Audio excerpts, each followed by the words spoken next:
ॐ वक्रतुण्ड महाकाय महाकाय कोटिसूर्यसमप्रभा समप्रभा निर्विघ्नं कुरु निर्विघ्नं मे कुरु मे देव देव सर्वकार्येषु सर्वकार्येषु सर्वदा सर्वदा सरस्वति सरस्वती नमस्तुभ्यं नमस्तुभ्यं वरदे वरदे कामरूपिणि कामरूपिणि विद्यारम्भं विद्यारम्भं करिष्यामि करिष्यामि सिद्धिर्भवतु मे सिद्धिर्भवतु सदा मे सदा।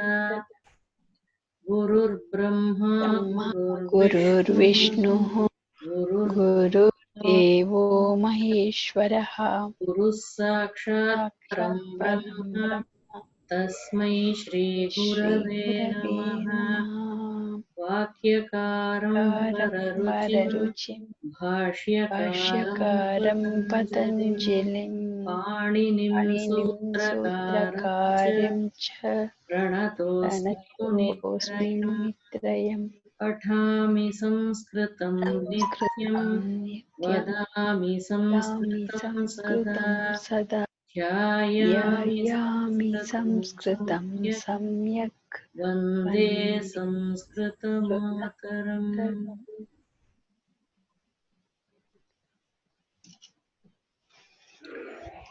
भवन्तः सर्वे शङ्कराचार्याणां मण्डनमिश्र तेषां मध्ये वादः अभवत् किल तस्य तस्याः कथायाः विषये किञ्चित् जानन्ति वा? आम् संस्कृते वक्तुं प्रयत्नं कुर्वन्ति वा? आम् करोमि।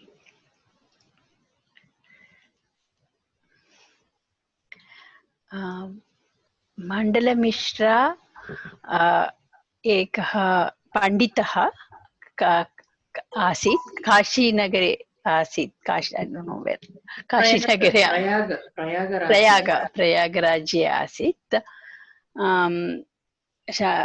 आदिशङ्करः तत्र गतवान्। मण्डनमिश्रः तत्र न, मण्डनमिश्रः आसीत् अत्र माहिष्मतीनगरे, Madhya Pradesh. Mahishmati. I don't know where it is.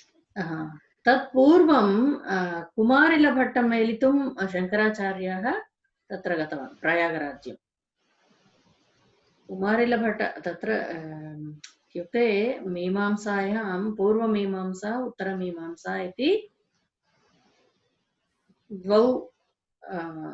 द्वे विभागे स्तः। पूर्वमीमांसा इत्युक्ते they believe only in karmakanda, so they feel all this whatever karma, these rituals we do, that is the way to moksha. But for Uttaramimamsa, this started by Shankaracharya only. Atra saha vadati ज्ञानेन एव मोक्षमार्गः। तथा सः कुमारिलभट्टं मेलितुं तत्र गतवान् प्रयागराज्यं।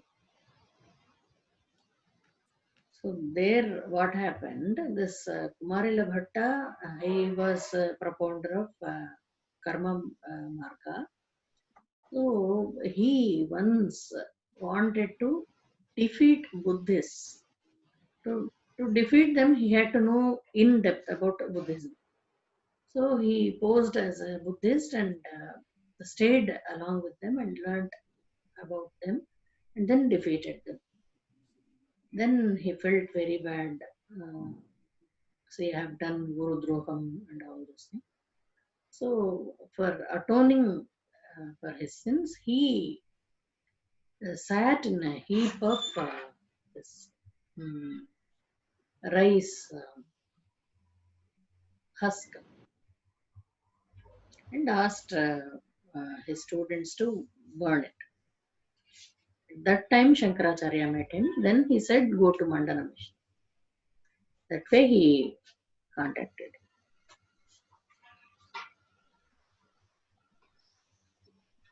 Okay. So Kumarilabhattu is Shankaracharya's teacher? He did not teach him anything actually. He was a different. Yeah. He was at a different place, and he propounded that karma theory.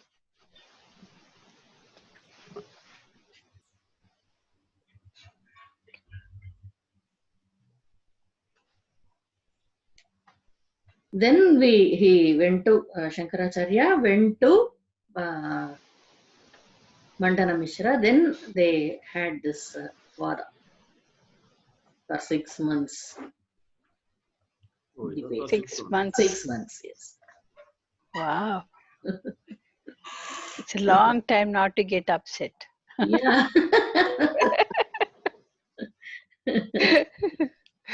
Right, that is the rule, right? and Whoever gets who was the judge for this? Mandana Mishra's Yes, his Patni. wife, Ubhaya Bharati. Ubhaya Bharati. Finally, they accepted what jnana is the way to moksha. So, Very inspiring stories. So Mandala Bharati was the propounder of Karma Kanda, like, Yes. and this Kumar, he was also. Yes. Yes. Then they were talking about same thing, right? They were talking about actually Shankaracharya wanted to discuss about these things with Kumarila Bhatta only, but already he was in that fire. He was sitting in that rice husk. Oh, so Kumara Bhatta already got converted. No, he didn't get converted. He was burning himself because he did a great injustice to the Guru. By posing as a Buddhist, he cheated him. So he didn't like that actually.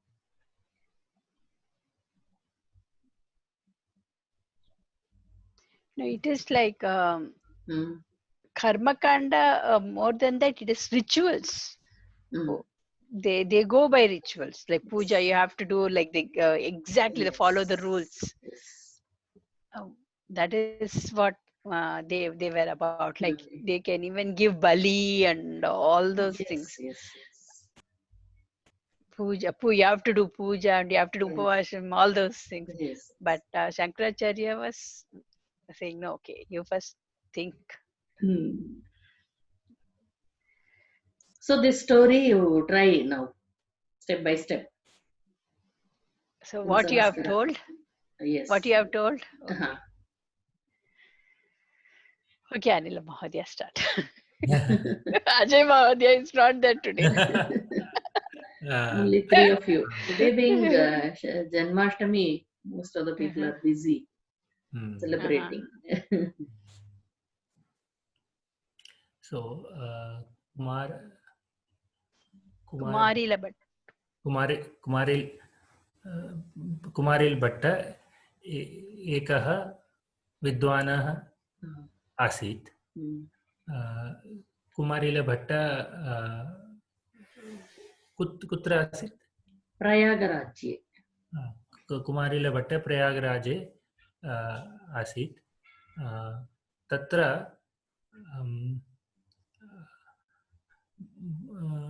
बौद्ध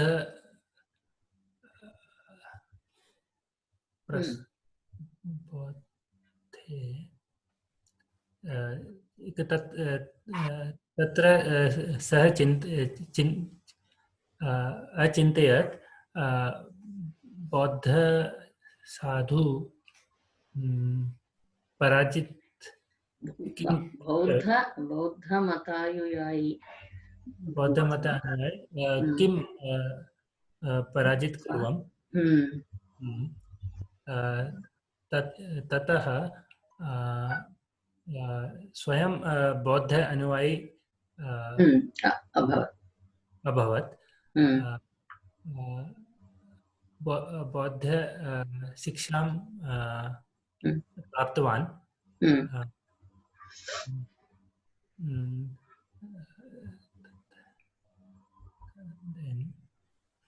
बौद्धमते शिक्षां प्राप्तवान्. परमेश्वरन् महोदय.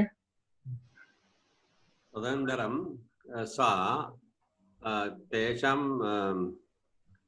पराजितं कृतवान्। तत्कारणे सा दुःखी अभवत्। तो पश्चात्तापरूपेण सा चितायां स्थितवान्। तत्समये शंकराचार्य स्वामी तत्र that what is that called, rice husk, busam तुषाग्नौ इति वक्तुं शक्यते वा? तुषाग्नौ उपविश्य प्राणत्यागं कर्तुं सिद्धः शिष्यान् आदिष्टवान्, आदिष्टं दत्तवान्। अग्नां प्रज्वालयतु इति। तत्समये शंकराचार्य तत्र गतवान्। अग्रे पठितुं तत्र गतवान्। सा शंकराचार्यम् उक्तवान्, भवान् मदन मिश्रस्य समीपे गच्छतु। तत्र तेन सह विवादं करोतु इति। सः शंकराचार्य तत्र गतवान्। मित्रे महोदयेन सह विवादं कर्तुम् इच्छति इति उक्तवान्। तो सरस्वती महोदय, आदिशंकराचार्य मण्डनमिश्र अत्र गतवान्। कुत्र आसीत् सः? You said माहिष्मति नगरे आसीत्। विवादः 6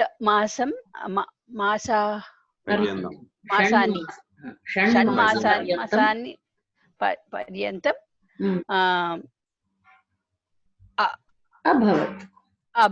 अभवत्। मण्डनमिश्रस्य भार्या एव जड्जस्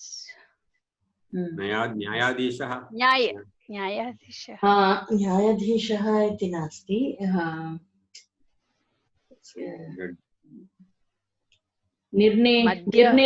निर्णेत्री वा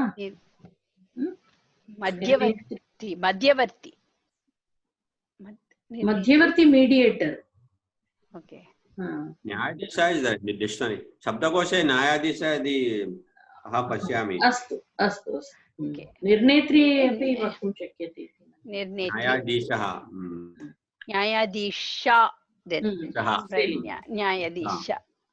न्यायाधीश अभवत्। आदिशंकराचार्य पूर्वमीमांसा पद्धति मार्गेण मोक्षं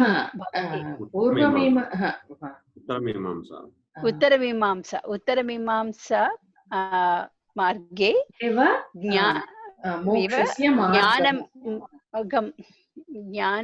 ज्ञानमार्गे मोक्षं लभति इति तत् तं विवादं तं विषयः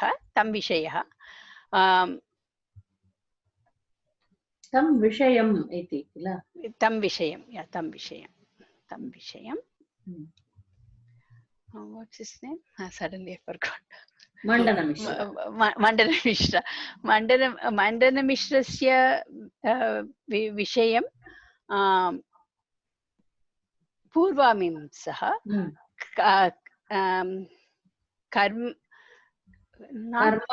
कर्मकाण्डः एव मोक्षस्य मार्गः, तस्य विषयं वादं दौ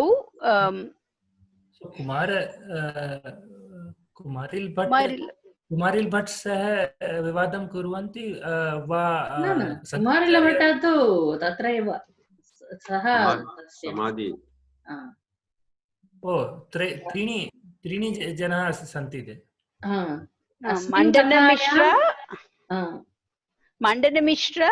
Mandana Adi Shankaracharya Vivadam Kurvan Kurutaha Mandala Mishrasya Bharya Nyayavarti.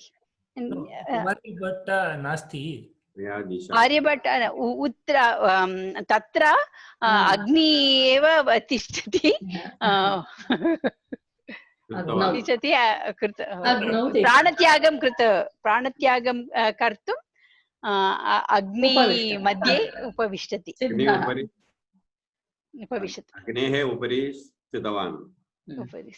So, what was the context of that then? He went to talk to Kumari Bhatta to discuss about actually Shankaracharya, Adi Shankaracharya went to him only. He wanted to have this vada with him, with this debate with him, with Kumarila Bhatta only. But unfortunately, by the time he went there, he was already in that, sitting in that, and he tried to tell him not to do that, to come out of that. But he said, no, I have done great. Those days, they had the great regard for their teachers, no? Respect for the teachers. So he said, no, I have done a great sin by cheating my teacher. So I want to end my life like this. Oh, so he actually ended. Oh, I thought he saved him. That is like committing suicide, right? Still yes, it is self-immolation. But still it is a sin, another sin, right? He committed. Yeah, that is definitely. But maybe that guilt he couldn't manage. It happens. Yeah.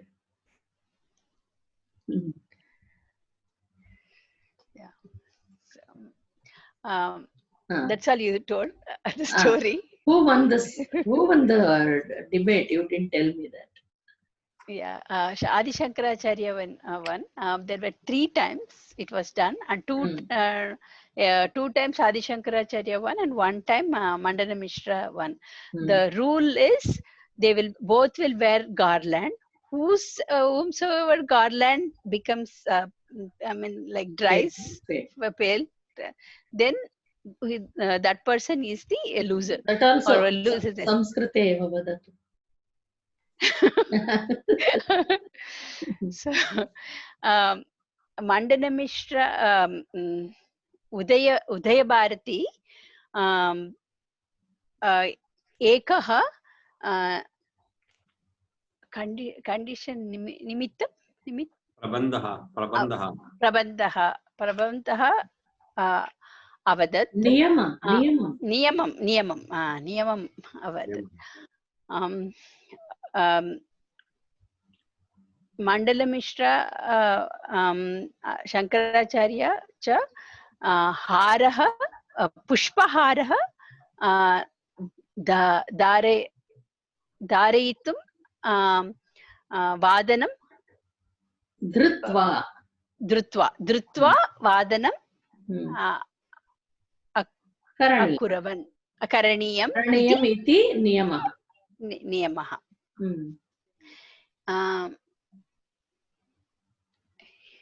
Kasya haram vega pratama Tasya hara. Whose Yasya haram. Yasya hara. Yeah, yasya haram haraha pratamaha. Harasya glani bhavati. What is that word? Cleaner? Glani, I don't know what is glani. Mlayati? Mlaya. Manam bhavati. Mlayati. Tasya parajitam. Yeah. Parajitam bhavati.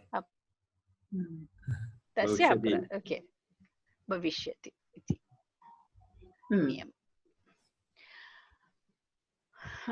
बहवः विषये विवादनं कुरुतः। एकवारं प्रथमवारं मण्डनमिश्रा अपराजितम् अभवत्। अपराजितः अभवत्। अपराजितः इत्युक्ते विन्नर्। पराजितः अभवत्।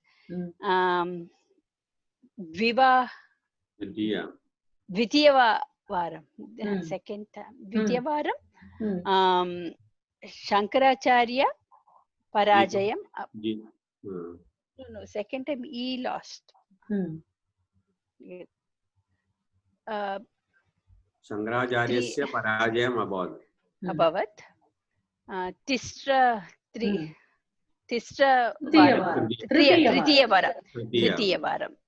तृतीयवारं पुनः मण्डनमिश्र अपराजितः अभवत्। पराजितम् अभवत्। पराजयं प्राप्तवान्।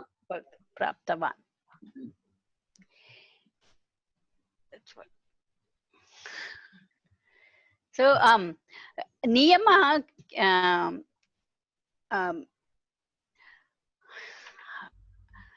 शंकराचार्य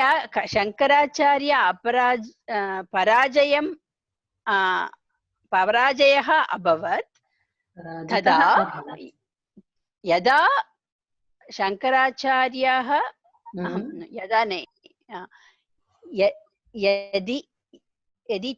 यदि शंकराचार्य अपराजितः अभवत् तर्हि सः गृहस्थाश्रमं स्वीकरोति इति नियमः। यदा मण्डनमिश्र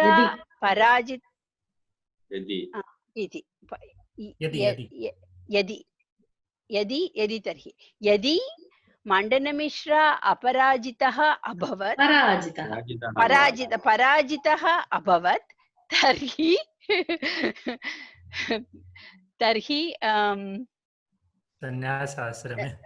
सः सन्यासाश्रमं स्वीकरोति इति नियमः।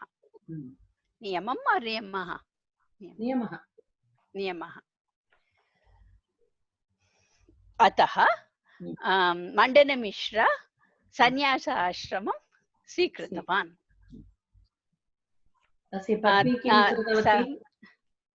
मण्डनमिश्रस्य भार्या उभयभारती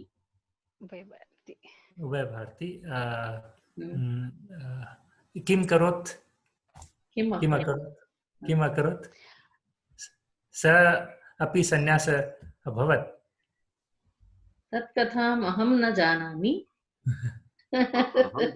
She asked questions from Grihastha Ashramam too, right? No. My question was, what did she do after? What did she also do? Did she also become sannyasi? Just like how the queen stayed back, she would have stayed back.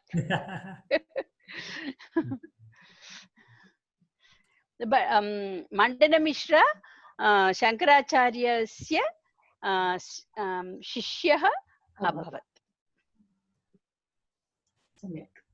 No, I have also heard that Shankaracharya told that she is goddess Saraswati or something. Then he mandiram nirmitavan tasya smaranena Sharadamba idi mandiram nirmitavan. Putra satyam va? तत् अहं न जानामि. कुत्र निर्मितवान्? कुत्रापि पठितवान्. मम निश्चयेन वक्तुं न शक्नोमि. परन्तु कुत्रापि पठितवान् Mm. सा उक्तवान् उभयभारती देवी स्वरूपमस्ति तत्र स्मरणेन Swarupini. देव्याः स्वरूपिणी अस्ति तस्य स्मरणं कृते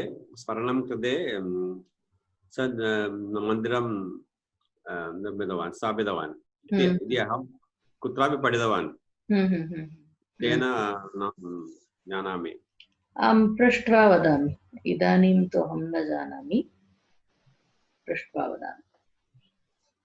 So the reason probably why it took for 6 months probably he did not have any experience in Grihastha Ashramam, so he would ask time and then he will do what is that the king would die and he will go enter his body and then he will learn all about the family things and he'll come back and then be paid. That is one story, one side story. That also happened then only. Okay. When she realized her husband was losing the debate, then she asked him some questions about Grihastha Ashrama, for which he didn't have the experience to answer. That is the story. Anyhow, that's why ततः शंकराचार्य पराजितः अभवत्. Parajita na abhavat. He took time and he did Parakaya Pravesham. And Saraswati महोदय वदति एकं Parajita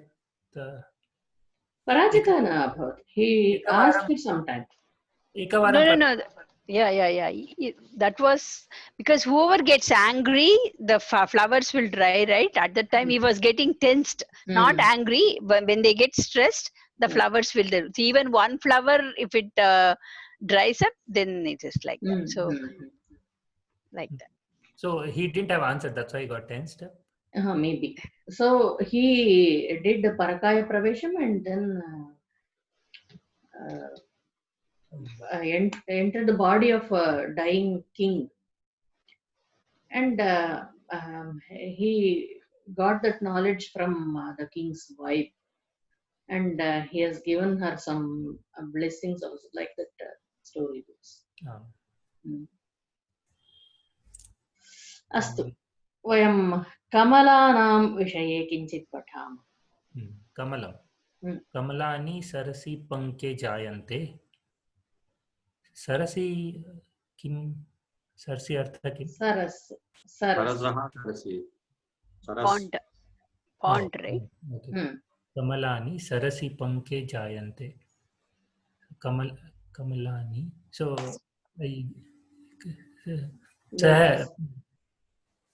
पठति वा पूर्ण पठति वा वाक्यद्वयं पठतु. आम् अतस्तानि सरसिजानि पङ्कजान्यम्भोजानीत्यादिभिः शब्दैर्व्यवह्रियन्ते शब्दैर्व्यवह्रियन्ते शब्दः व्यवह्रियन्ते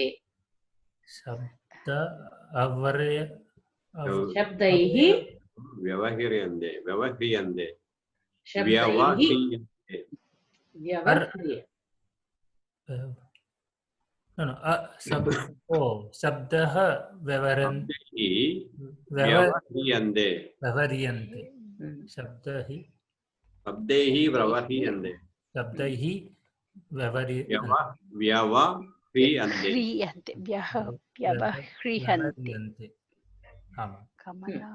कमलेषु नाना जातयः सन्ति तत्र नीलमम्बोरुहम् उत्पलम् उत्पलम् इति रक्तं कोकनदम् इति सिदं पुण्डरीकम् इति चाभिर्दां भजति.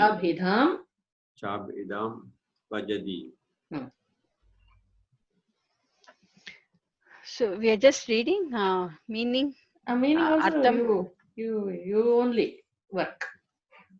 And the Okay. meaning also. I am not doing anything. Kamalani, Sarsi, Pankaj, Jayanti. So, Kamalani. Lotuses. Yeah, but I'm trying to translate in Sanskrit, but the same words are coming. I'll tell in English then. So, lotuses are born in the mud of pond. Atastani, Sarasijani, Pankajanyam, Bhujani, Pankaja, Anyam. Pankajani, Ambojani. Pankajani, Ambojani. Ambujani, Aditya, Ityadibihi. Ityadibihi. Shabdaihi. Shabdahi. And okay. Jyodibihi. Atastani. What is atast? Ataha. Ataha. Aha, etani, tani. Ataha tani sarisajani. Okay. So that's why they are also called Sarisjani, Pankajani, Ambojani, etc. Ityadibihi. Etc. words are also used. Kamaleshu nana jadeha sandhi. There are so many types of lotus flowers. Tatra Neelamamboruham. This is a one single word. Neelamamboruham. Neelamamboruham Utpalam Idi Raktam Koganadam. Raktam Koganadam Idi Sidam Pundarigam Idi Chabidam Bajadi. Cha Abhidham. Abhidam Bajadi. So that is why they are called Neelamamboruham Utpalam Rakta Koganadam Sidam Pundarigam Idi Abhidam Bajadi means they take the name. Take the names. Bajadi means Bajanam Karat. Bhajanam karoti na. They take the name. Like Neelam, if it is blue in color, it is Utpalam. That's what I thought. Yeah. If it is in red, it is Koganadam. Coconut. Sitam, white. Pundari. Iti Abhidha. Abhidha ityukte nama only. Name. They take the name. That's what they are saying. It is just no reasoning. Just they are telling that the blue one takes Utpalam name, red one takes Kokonadam. Yes. And Pundarikam is white one Yes. takes. In English, everything is lotus. Kintu Samskrite Neelam Ambhoruham ityukte Utpalameva. Raktam Raktavarnam ityukte Kokonadam eva. Shvetavarnam ityukte Pundarikam eva. So white lotus is Pundarikam. Blue lotus is Utpalam. Red lotus is Kokonatam. Kokonadam. What is Ambhoruham? Ambhoruham ityukte that which is born out of ambhas, water. There is a song too, right? Ambor. I'm not getting this. Yes. Ambhoruham. Here also it is come, no? It has come. Pankajani, Ambhojani. Ambojani, Ambhoruham. Okay. Ruham means born, no?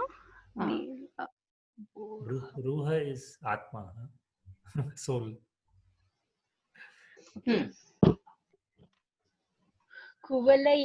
Kuvalayanyapi Sarasi Pankha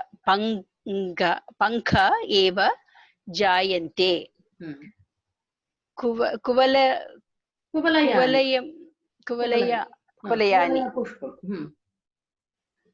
Kuvalayani is also lotus? No, it is the lily flower which is comes in there. That is Kumudam, right? That is Kumudam.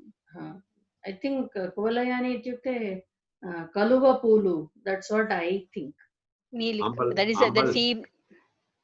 that's the one that blooms in the night, right? think so.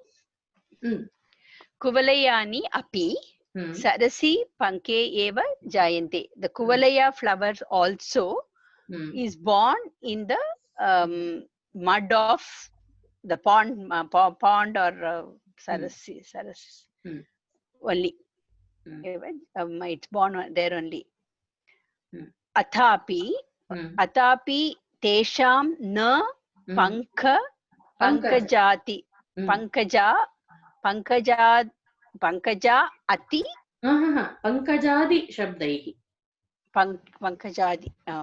pankajadi shabdaihi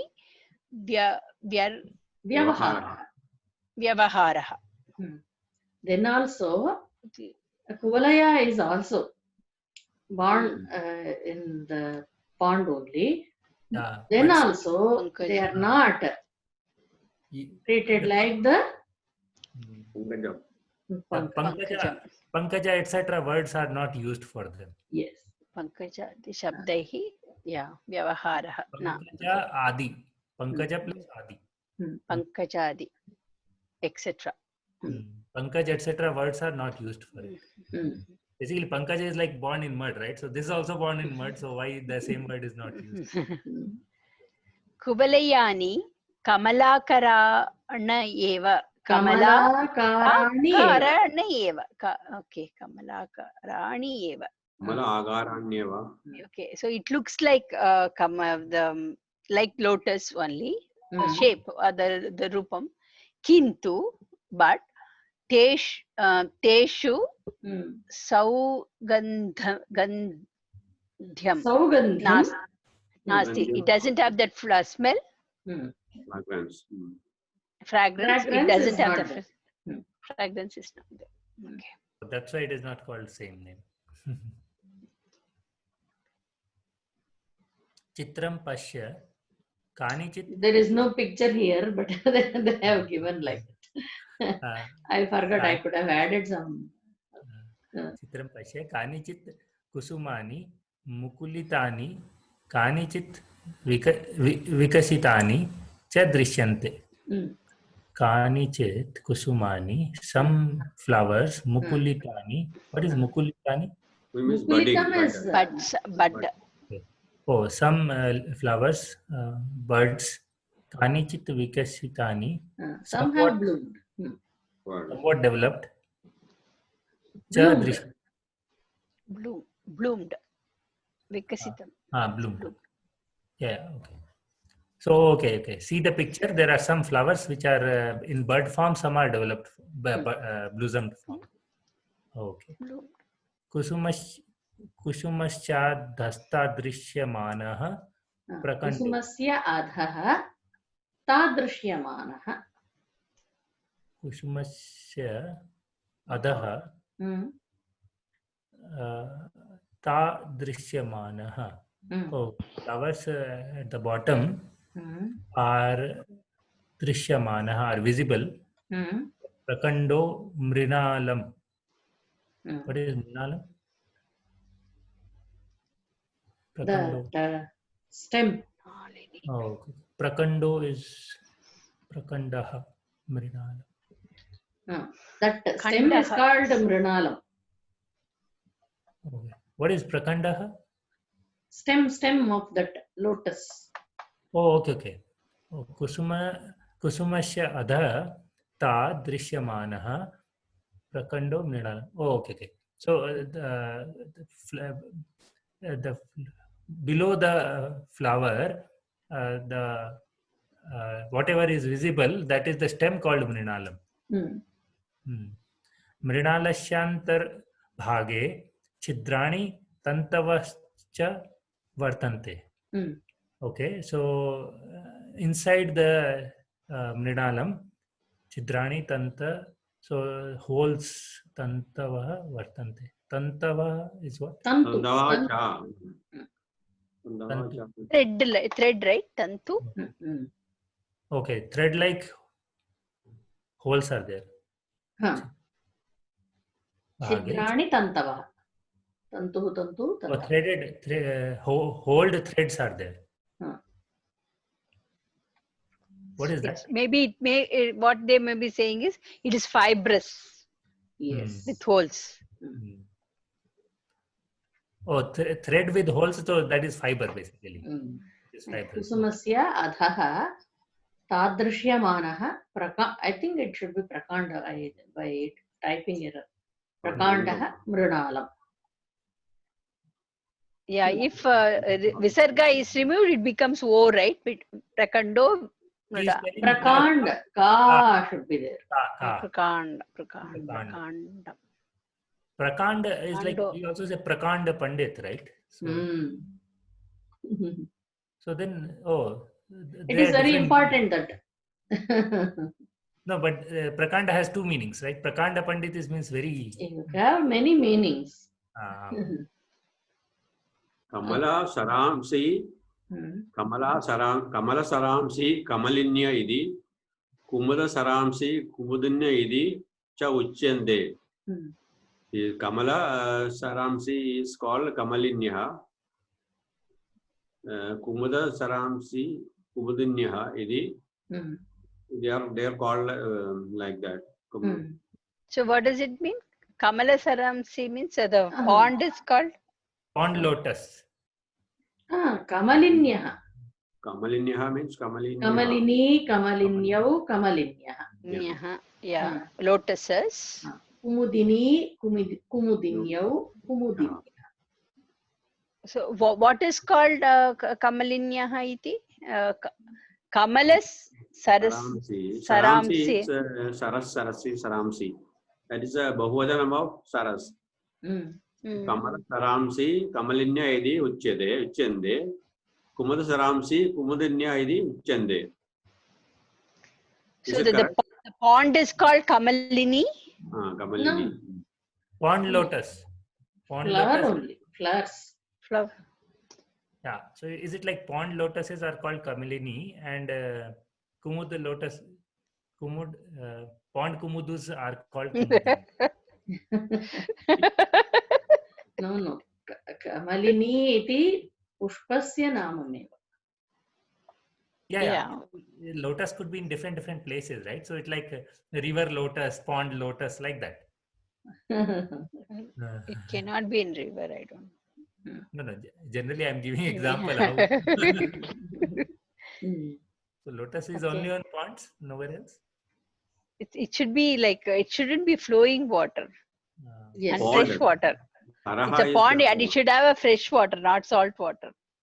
Kamala Saraha, I think Pradama Egojanam. Kamala Sarasi, Saramsi. So Kamala Sara is called Kamalinya. I don't know whether it's other way around. Kamala Saraha, Kamalini. No, the lotuses which are seen in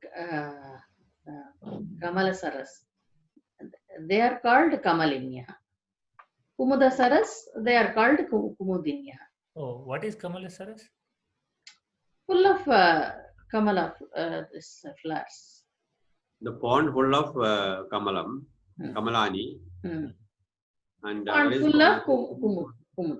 Pond full of Kumudini.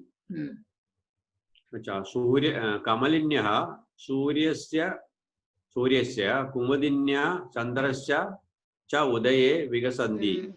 Yeah, that's what I thought. Yeah. Kamalinya is Vigasandi. That is, they flower. They bloom. Rays.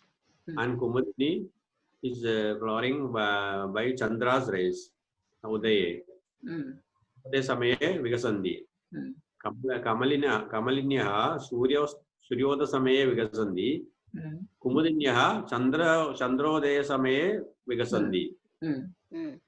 Tena Suryaha Kamalini Nyayakaha idi Chandraha Kumudini Nayaka idi cha Prasiddhyadaha. Because of that, Surya is called Kamalini Nayakaha and Chandra is called Kumudini Nayakaha. Prasiddhyada means Prasiddhim prapnutaha. Kamalini Nayak is like popularly known as this. Kamalini Nayakaha, and Kumudini Nayakaha. Kayakaha is there. Should be there. नायकः तत्र Visarga nasti. स्वरवर्णमस्ति किल अतः विसर्गः गच्छति. Kumudini Nayakaha Anandaram nasti. Kumudini Nayakaha idi cha prasiddhyatah. So Nayakaha is leader, right? हेमन्ते हिमेन सिक्ताः कमलिन्यः स्मरणीय शोभा संपद्यन्ते. हेमंत काले हिमेन means because of snow. Siktaha. Siktaha means covered by ice. Kamalinyaha smaraniya shobha sambhadyante. They attain a beauty which is remembered. Remember shobha sambhadyante. Oh, when ice is on the flowers, like that. Dew or ice falls on the flowers. Okay, yeah, it cannot be snow, it can be dew. Yeah. Kamalanam madhyabhage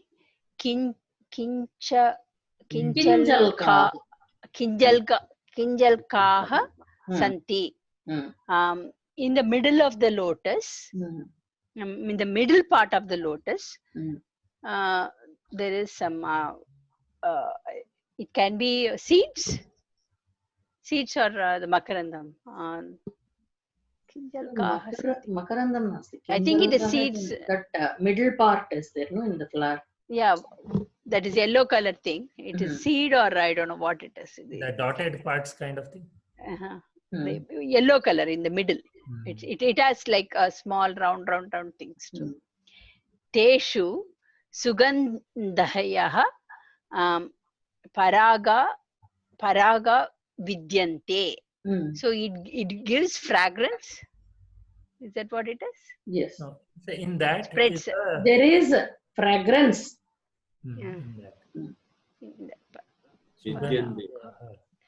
Vidyante means present. Yes. Sugandheha Madhukara. So Vidyante means it's a Bhuvajanam. So Teshu Sugandheha Paraga cha Vidyante. In that this is Kinjalaka. Kinjalaka is that is what they are talking about. In that Kinjalaka Sugandheha Vidyante. Paraga. I think it is that what is that pollen? Pollen. That is there, and also Madhukaraha. So is it like the paraga is the pollen? So inside there the pollen is there, but it has smell. So that's why sugandhyaha. Yeah. That's the adjective to it. Right? It is sugandhyaha, right? Sugandhi. Sugandhi. Sugandhi. Bahuvachanam sugandhyaha. Sugandhi, Sugandhau, Sugandhayah. Sugandhayah is not Sugandhayah. Yeah, Sugandhayah. Madhukaraha pradhanyena kamalebhyo madhu pibanti. So the Madhukaraha is the honeybees or not the honeybees, the black beetles. Madhukaraha ityukte honeybees only. Adhikari? Madhu. So honeybees, they come and drink honey, drink kamalebhyo from this is the Panchami Vibhakti. From the pradhanyena like important, not important, mostly or mainly the honeybees drink honey from the lotuses. Mainly they drink. So pradhanyena is like Tritiya Vibhakti. Pradhanyena. Pradhanyena. Okay. No, I'm just Okay. how the Tritiya fits in here. From Kamal, drink by mainly by main. Okay, okay. It has got transformed mainly. Okay. Mm. Yadyapi, Yadyapi. yadyapi,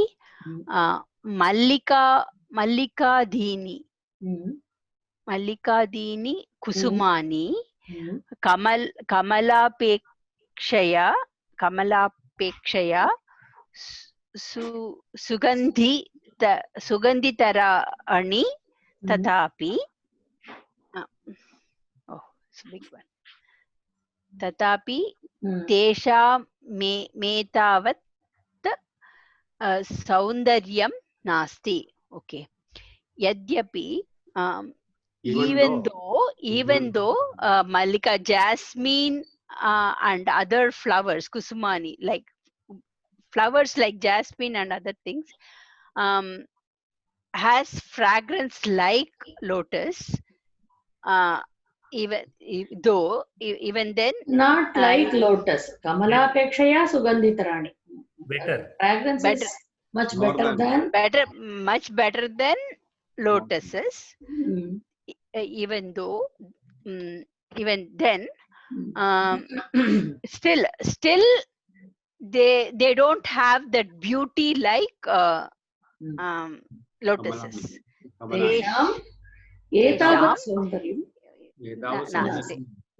So those flowers don't have the same beauty like lotus.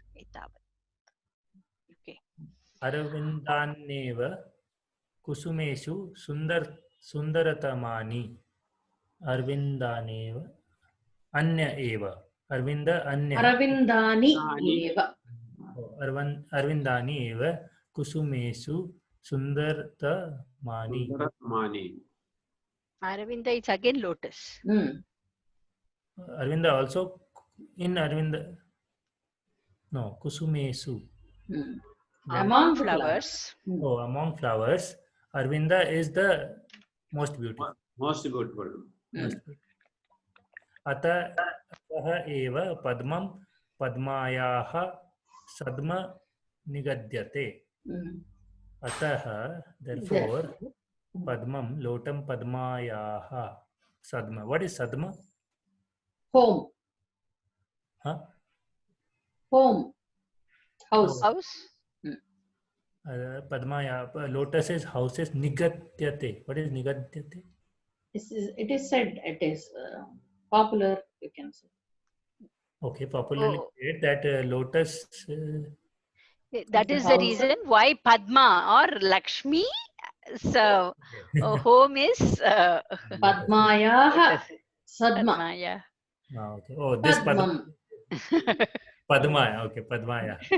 Lakshmi's house. Okay. Oh my God. Nice. So many difficult words. I mean, easy words only when it is combined, it makes it so difficult. Yes, now you are going to do sandhis. So this kind of stories will help you. WhatsApp group सः प्रत्यय उक्तवती किं प्रत्ययः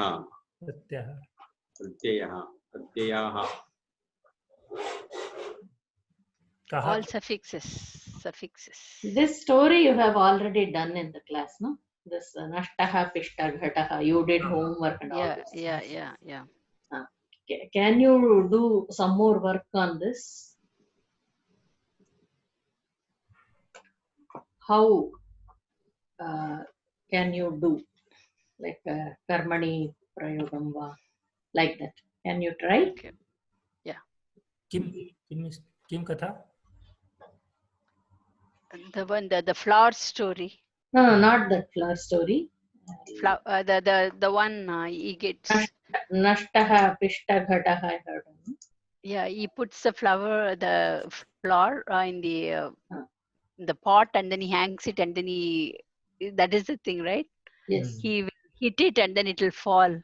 He will dream about it that he's going to scold his wife or And finally kick the pot.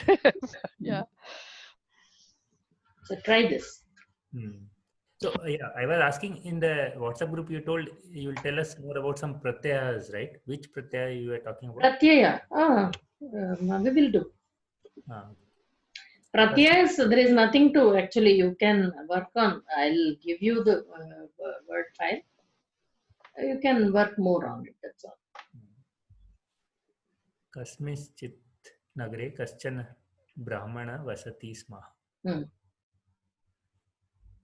Okay, so we change it to kartari prayoga, karmani prayoga. That's it. Okay.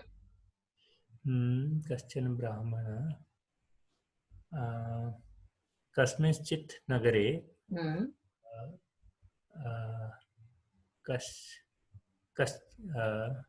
केनचन ब्राह्मणेन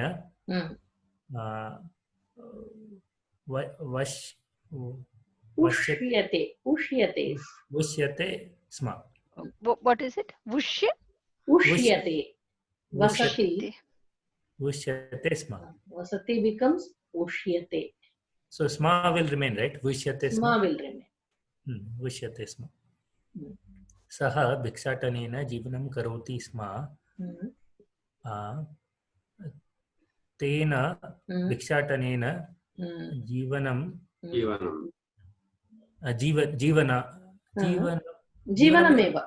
नपुंसकलिङ्ग जीवनं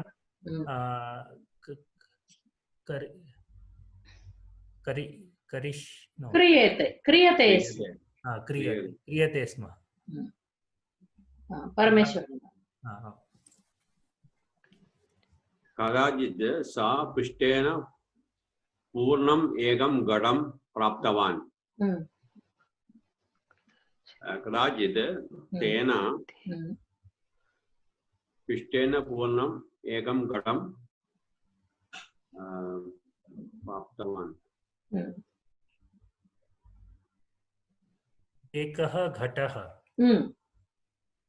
प्राप्तः.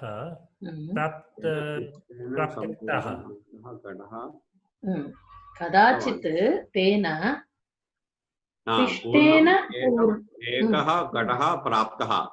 पिष्टेन पूर्णः एकः घटः प्राप्तः.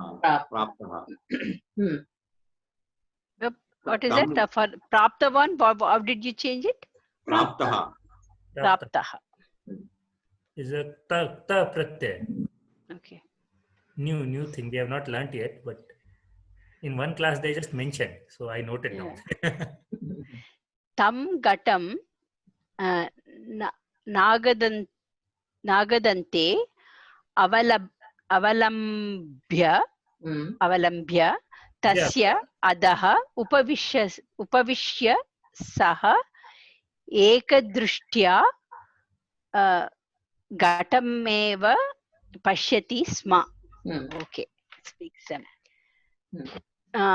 Tam will become tam gatam. Same only. Tam gatam nagadante avalambya tasya adaha upavishya saha becomes tena now, right? Tena ekadrishtya gatam eva gataha eva pashyati will become pashyatah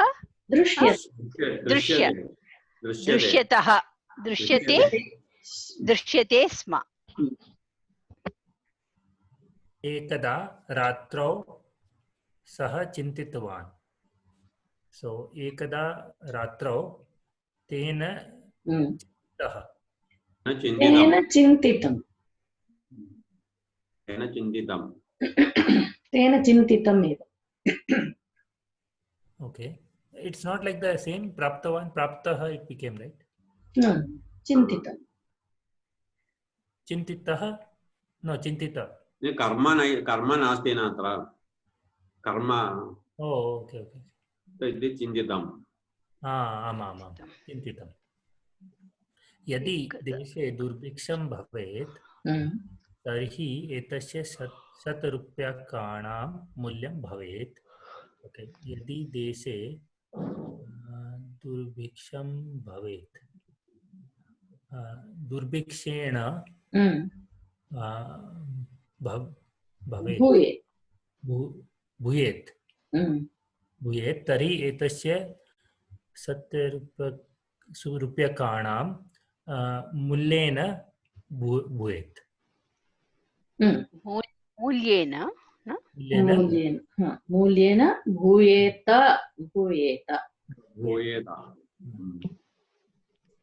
So what is that form we are karmani prayoga, is it? Okay. Yeah, I need to learn. Permission, Mahodaya, want to try or shall I continue? Where it is? Tada aham edat vikriya tena danena ajadvayam kreshyami. Tada maya edat vikriya tena danena ajadvayam kreshyami. Maya kreshyate. Maya kreshyate. Aham क्रीणामि क्रेष्यामि मया क्रेष्यते. वयं क्रेष्यते. कालान्तरे तेन अजसमूहः एव भविष्यति. कालान्तरे, that is तेन समूहः. कालान्तरे तेन एव अजसमूहेन एव भविष्यते only. भविष्यते कालान्तरे तेन अजसमूहेन एव भविष्यते. अनन्तरं अजसमूहं विक्रीय धेनुः क्रेष्यामि. अनन्तरं समूहेन विक्रीय धेनुः इति बहुवचनं किल. धेनुः. So that also I need to say. The धेनुः धेनुभिः. You should bring prathama here. This is धेनुभिः only, right? अनन्तरं अजसमूहं विक्रीय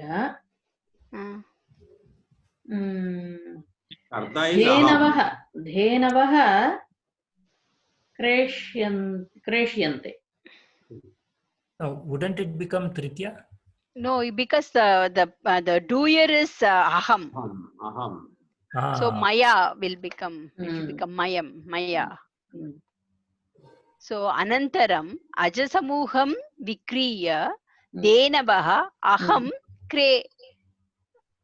maya kreshyante. Maya, sorry, not aham. No, maya. I wanted to say maya. Maya kreshyante. Why kreshyante? Many are there. Oh, because of the denavah. Okay, kreshyante. So dhenavah, what is dhenu form? Dhenu dhenavah. Dhenum. Oh, Dvitya vibhakti bahuvachanam. No, Dvitya vibhakti, isn't it dhenavah itself? Dhenum dhenu.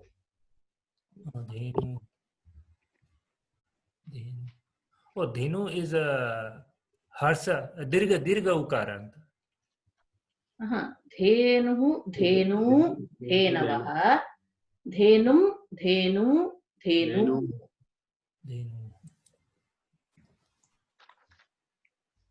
So dhenu, it's a harsa ukaranta or dirga ukaranta? Dhenu is bahuvachanam.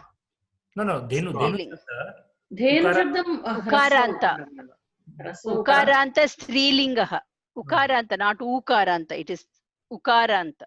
Okay. Swaha. Denuhu. Nasti. Denu. Denuhu denu denavaha. But here it is, I think there is a spell. Denu, then Visarga should not be there, right? No, denuhu is Bahuvachanam. Bahuvajanam, Divajanam. That is the Dutiya Bahuvajanam. Denu, धेनुः इति बहुवचनं. No, द्वितीया if विभक्ति. it is, yeah. Dvitiya vibhakti denu. Ama. मया क्रेष्यन्ते. Maya kreshyante. अजसमूह तेन अजसमूहेन. So in this case, anantaram ajasamuham vikriya denavaha maya kreshyante. Anantaram taha vikriya mahishihi taha vikriya ashwan cha kreshyami. Anantaram taha vikriya धेनु स्त्रीलिङ्गं किल. yeah.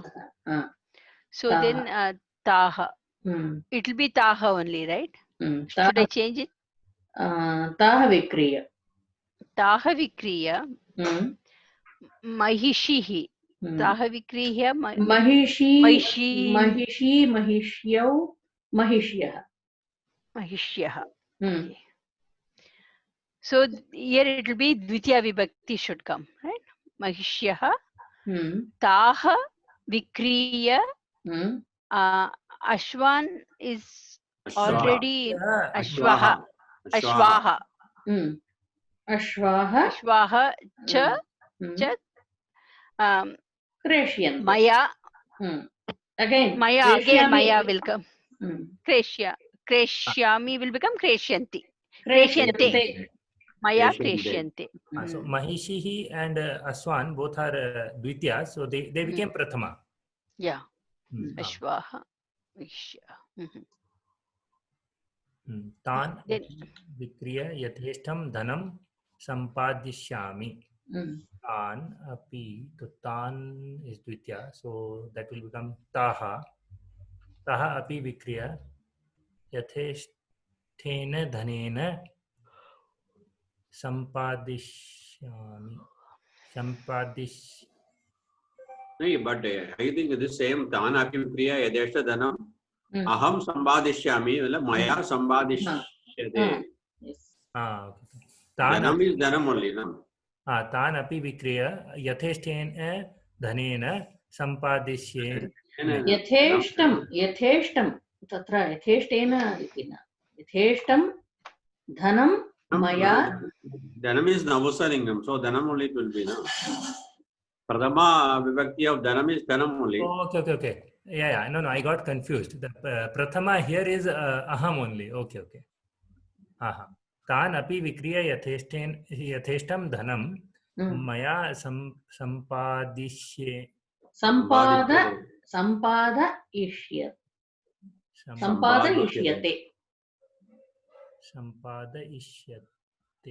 Ishyate. Oh, it became Atmanepadi. Ishyate. Oh no, Karmani. Okay. Sampadishyate. So the subject should become Tritiya Vibhakti and the object should become Prathama Vibhakti. That is correct. This. That's what I understood. And the Kartari or the Kari, what is the verb should become? Parasmay or Atmane will become Kartari. Kartari Karmani Prayo. Vihat Graham Nirbayishyami. Nirmapayishyami. Mapayishyami. Brihad Graham remains. Brihad Graham. Aham Maya Nirbapayishyate. Nirmapayishyate. Tada Kaschid Brahmanaha Agatya Rupavatim Kanyam Mahyam Siddhi. So that is already in Kartare only. So tada kaschit brahmanaha agatya. Brahmanena will it come? Brahmanena agatya Upavadi kanya mam mahyam dadadi. Mahyam dasyati. That is same only. Brahmanena. Mahyam dasyate will it come? Brahmanena dasyate. Okay. Tada kaschit brahmanena agatya Rupavati kanya mahyam dasyate. So Agatya doesn't change the form, right? No. That is the Anvaya only, no Anvaya. That is Avyam, right? That's Avaya. Anantaram mama putraha janishyate. Anantaram, here there is putraha. Okay, mama will become my. Mama ayuva. Tatra Mama. It is already in Tritiya, right? Tatra kinchit parivartanam na bhavati. Yeah, that's what I thought. Mama putraha. Putrena janishyate. Putrena janishyate. Because it's already in Karmani Prayog. Oh, Janishyade is not saying. No. It is already it's already a passive voice, right? Yes. So then putra also won't change. Matlab putra is the karma actually. Because aham, it is if you want to change to active. Putraha janishyate. Janayati janishyate. It is not in passive voice. Janishyate is what form? Putraha, he will future. Bhavishyat kala kila. Then my son will be born. That's what he is saying here. Wouldn't it be Janishyati then? Janishyade, I think it is Armanavati wrote Janayate. Janayate Janishyati. Janishyade. This Armanavati form. So I don't know how to convert this to passive voice. Karmani. No, Janishyate will stay. Only you have to change this putrena. Okay. Devasharma iti tasya namakaranam karishyami. Devasharma iti tasya namakaranam maya karishyate.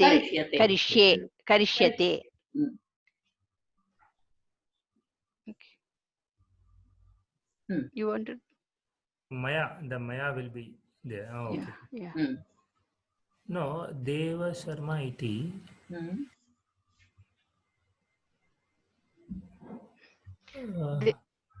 Namakaranam karishyate. That's all. What does iti mean here? Iti is like. That won't change. No. What is it referring to? Iti. Deva Sharma. Within quotes, Deva Sharma is the name. Oh, okay. Deva Sharma is the name for you want to give. Okay. You already for just got one pot of flour. He's dreaming the world.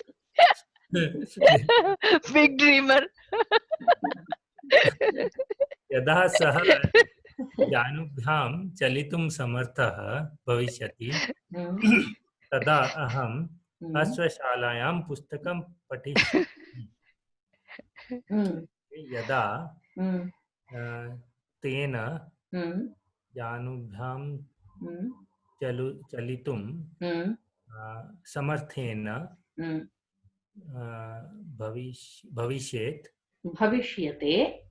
भविष्यते तदा मया अश्वशालायां पुस्तकं पठिष्यते. Okay, what did it mean actually? He's a Janubhyam. great dreamer. No? So, Oh, when he starts walking, then I'll. not walking. Janubhyam. Janubhyam Chalitum. Chalitum And Samrikrita. knees. He's crawling. Oh, okay. Janu is the knee. Okay. Janu. Basically, Janu Shikshasanam we do, no? In yoga. what is Ashwasalayam? Horse stable. Horse stable. He already bought Ashwa now. Ashwasala asti. No. So what will he pustakam patishami? That I didn't. What does it? He will enjoy his life by reading books in the horse stable.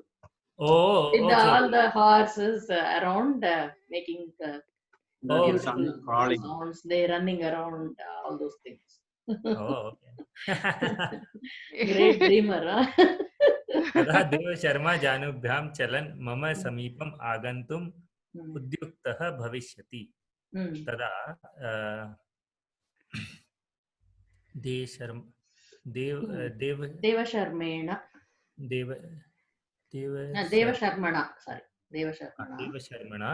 जानूभ्याम चलन.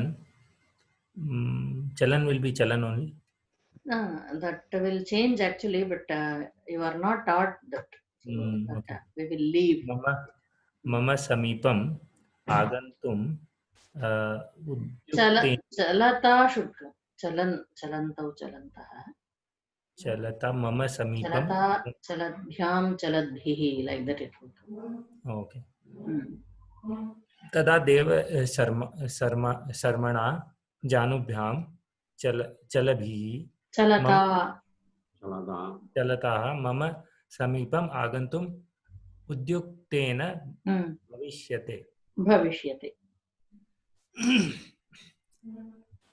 तदा तं बालं गृहीतुं तस्य मातरम् आज्ञापयिष्यामि. तं बालं गृहीतुं तस्य मातरम् तदा तं बालं गृहीतुं तस्य मातरं मया आज्ञापयिष्यते. माता will come, no? Mata maya आज्ञापयिष्यते. तदा तं बालं गृहीतुं तस्य माता मया आज्ञापयिष्यते. यदा सा मम वचनं न श्रोष्यति तदा अहं कोपेन पादप्रहारेण तां दण्डयिष्यामि इति. तया मम वचनं न श्रोष्यते तदा कोपेन पादप्रहारेण तां ताडयिष्यते. Then it becomes ताडयिष्यते.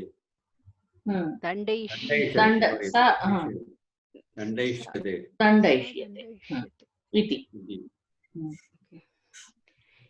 एवं चिन्तयन् सः पादप्रहारं कृतवान् एव. एवं चिन्तय right? Chintayan will become chintayata, like that. Chalata has come, no? Yeah. Evam chintayata tena पादप्रहारं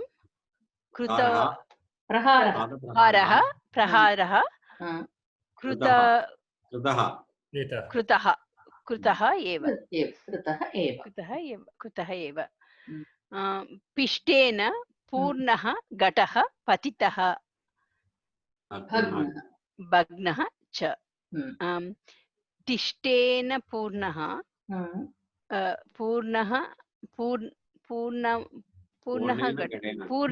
पूर्णेन घटेन पतिते.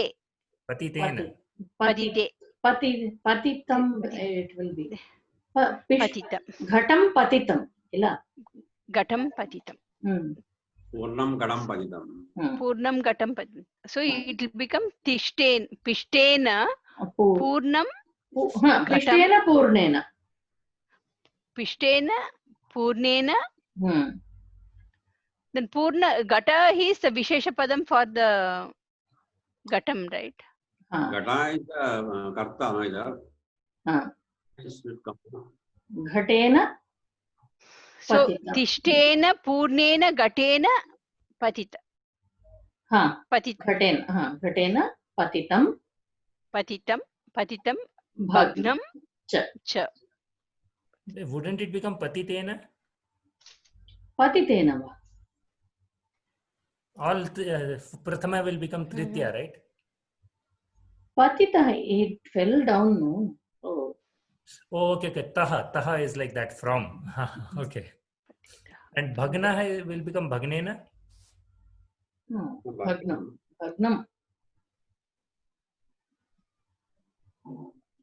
It broke. So it is like describing the Ghata itself, right? Ghataha Bhagnaha. So Ghatena Bhagnena. Ghatena. Gata is the Karta. Subject. So that's why it became Tritya, right? So Purnena, Ghatena, Bhagnena.